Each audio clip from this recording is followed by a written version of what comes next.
അസ്സലാമു അലൈക്കും വറഹ്മത്തുള്ളാഹി വബറകാതുഹു. സ്നേഹം നിറഞ്ഞ മുഅ്മിനീങ്ങളെ, സത്യവിശ്വാസികളെ, നമ്മളൊക്കെ ഈ ലോകത്ത് ഇന്നില്ലെങ്കിൽ നാളെ വിട പറയാനുള്ള ആളുകളാണ്. ആലമ് അർവാഹിൽ നിന്നും നമ്മൾ ആലമ് ദുന്യവിലേക്ക് വന്ന ആളുകളാണ്. ഇനി ഇൻഷാ അല്ലാഹ് ഈ ആലമ് ദുന്യവിൽ നിന്നും അള്ളാഹു നമുക്ക് കണക്കാക്കിയൊരു ഖദർ, അത് കഴിഞ്ഞാൽ തിരികെ നമ്മൾ അള്ളാഹുവിൻ്റെ മഹ്ശറും അതുപോലെ തന്നെ അവൻ്റെ ഹിസാബും മീസാനും സിറാത്തും ഒക്കെ അഭിമുഖീകരിക്കേണ്ട ആളുകളാണ്. ഇവിടെ നമ്മൾ ജീവിക്കുന്ന കേവലം വർഷങ്ങൾ മാത്രം. ഈ ആയുസ്സിൽ നമുക്ക് അള്ളാഹുവിന് ഇഷ്ടപ്പെട്ട തൃപ്തികരമായ വല്ലതും ചെയ്യാൻ പറ്റുക എന്നുള്ളത് വളരെ നമ്മൾ ശ്രദ്ധിക്കേണ്ട ഒരു വിഷയം തന്നെയാണ്. ഒരു ഹദീസിൽ കാണാം, ഇദാ ബലഗ റജുലു 40 സന വലം യഗ്ലിബ് ഖൈറുഹു ശർറ ഖബ്ബല ശൈത്താനു ബൈന ഐനൈഹി. ഒരു മനുഷ്യൻ 40 വയസ്സെത്തിക്കഴിഞ്ഞാൽ അവൻ്റെ നന്മ തിന്മയേക്കാൾ മറികടന്നിട്ടില്ലെങ്കിൽ ഖബ്ബല ശൈത്താനു ബൈന ഐനൈഹി, അവൻ്റെ 2 കൺതടങ്ങൾക്ക് നെറുകയായിട്ട് ഇടയിലായിക്കൊണ്ട് ശൈത്താൻ ചുംബിക്കും. എന്നിട്ട് അവൻ പറയും, നീ ഒരിക്കലും വിജയിക്കാൻ പോകുന്നില്ല, നീ ഒരിക്കലും വിജയിക്കാൻ പോകുന്നില്ല എന്ന് ശൈത്താൻ ആ വ്യക്തിയോട് പറയും. ലാ യഫ്ലിഹു അബദ. ഇവിടെ നമ്മൾ പ്രത്യേകം ശ്രദ്ധിക്കേണ്ടത്, 40 വയസ്സ് വരെയുള്ള പ്രായം എന്നുള്ളത് നമ്മൾ കൂടുതൽ നമുക്ക് ആഫിയത്തും ഊർജവും ലഭിക്കുന്നൊരു സമയമാണ്. യുവത്വത്തിൻ്റെയും ചോരത്തിളപ്പിൻ്റെയും ഈ ഒരു കാലഘട്ടത്തിൽ അള്ളാഹുവിന് വഴിപ്പെട്ട് ഒരു മനുഷ്യന് ജീവിക്കുവാൻ സാധിച്ചാൽ ആ വ്യക്തിക്ക് അള്ളാഹു സുബ്ഹാനഹു വ തആല നൽകുന്ന പ്രതിഫലം ഇരട്ടി പ്രതിഫലമാണ്. അതുകൊണ്ട് തന്നെ ഈ ഒരു സമയം എന്നുള്ളത് ഒരു മുഅ്മിനായ വിശ്വാസിയെ സംബന്ധിച്ചിടത്തോളം അവൻ്റെ ജീവിതത്തിലെ വളരെ പ്രധാനപ്പെട്ട സമയമാണ്. ആ സമയം ഉപയോഗപ്പെടുത്തുവാൻ സാധിക്കുക എന്നുള്ളത് നമ്മൾ വളരെ ശ്രദ്ധയോടെ നമ്മുടെ ജീവിതത്തിൽ നമ്മൾ പകർത്തേണ്ട ഒരുപാട് കാര്യങ്ങളുണ്ട്. ആ കാര്യങ്ങൾ മുഴുവൻ നമ്മൾ ശ്രദ്ധിച്ചാൽ ഇൻഷാ അല്ലാഹ് നമുക്കതിൻ്റെ വിജയം കരസ്ഥമാക്കുവാൻ സാധിക്കുമെന്ന വിഷയത്തിൽ യാതൊരു സംശയവുമില്ല.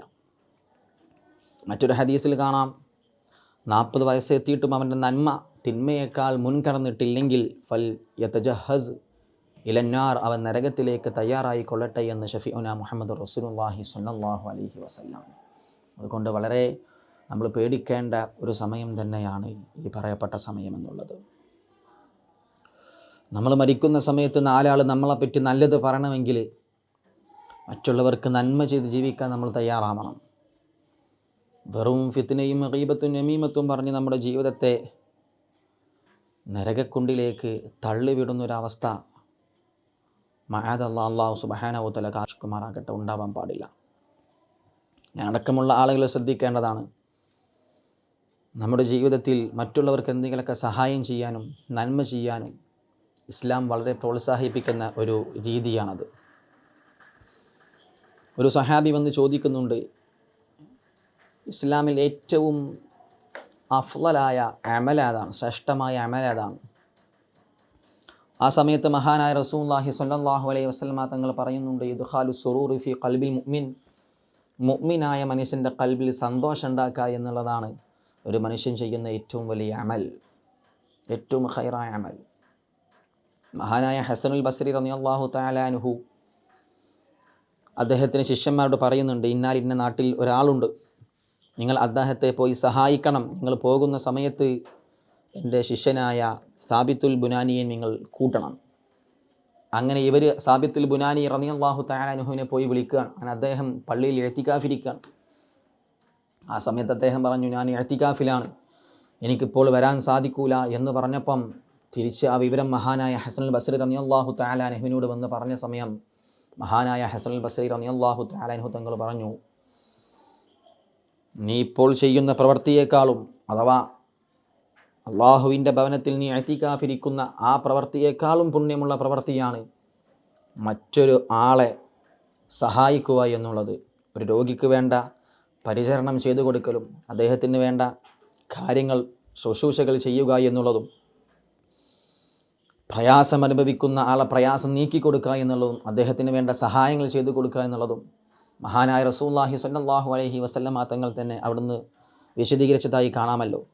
എൻ്റെ പള്ളിയിൽ അഥവാ മദീനത്തെ പള്ളിയിൽ ഇഅ്തികാഫിരിക്കുന്നതിനേക്കാളും പുണ്യമാണ് മറ്റൊരാളുടെ ആവശ്യ നിർവഹണത്തിന് വേണ്ടി നിങ്ങൾ നടന്നു പോകുന്നതെന്ന് മഹാനായ റസൂലുള്ളാഹി സ്വല്ലല്ലാഹു അലൈഹി വസല്ലമ തങ്ങൾ നമ്മോട് പറയുകയുണ്ടായി.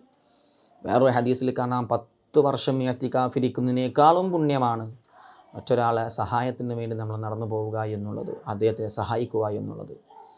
ഇത്തരം പാഠങ്ങളൊക്കെ നമ്മൾ ഉൾക്കൊള്ളണം. വെറും പള്ളിയിൽ ചടഞ്ഞുകൂടലും 5 വഖത്ത് നിസ്കരിക്കലും റമദാൻ മാസം നോമ്പ് നോൽക്കലും ഹജ്ജ് വരുമ്പം കഴിവുള്ളവന് ഹജ്ജ് ചെയ്യലും ഇങ്ങനത്തെ കാര്യങ്ങൾ മാത്രമല്ല യഥാർത്ഥത്തിൽ നന്മ എന്നുള്ളത്. അതിൻ്റെയൊക്കെ അപ്പുറത്തേക്ക് മറ്റുള്ളവൻ്റെ പ്രശ്നങ്ങളെക്കുറിച്ച് പഠിക്കാനും അവൻ്റെ പ്രയാസങ്ങൾ അറിയാനും അതറിഞ്ഞ് അവനെ സഹായിക്കാനുള്ളൊരു മനസ്സും അവനക്ക് വേണ്ട സഹായ സഹകരണങ്ങൾ ചെയ്തു കൊടുക്കുകയും മറ്റുള്ളവരെ കൂടി ചേർത്ത് പിടിക്കുകയും ചെയ്യുമ്പോഴാണ് യഥാർത്ഥത്തിൽ ഒരു മുഅ്മിനാകുന്നത്.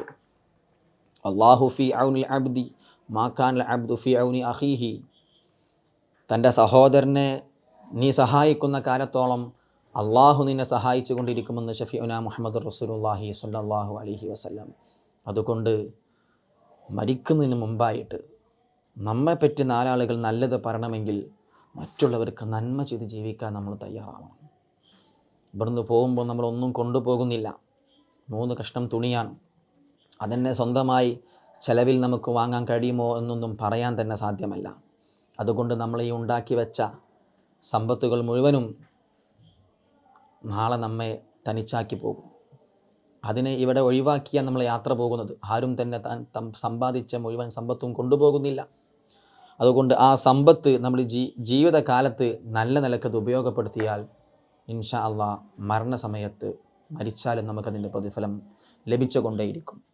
അത്തരം പ്രവർത്തനങ്ങൾ മുഴുകാൻ അള്ളാഹു നമുക്ക് തൗഫീഖ് നൽകാൻ അനുഗ്രഹിക്കുമാറാകട്ടെ. അസ്സലാമു അലൈക്കും വറഹ്മത്തുള്ളാഹി വബറകാതുഹു.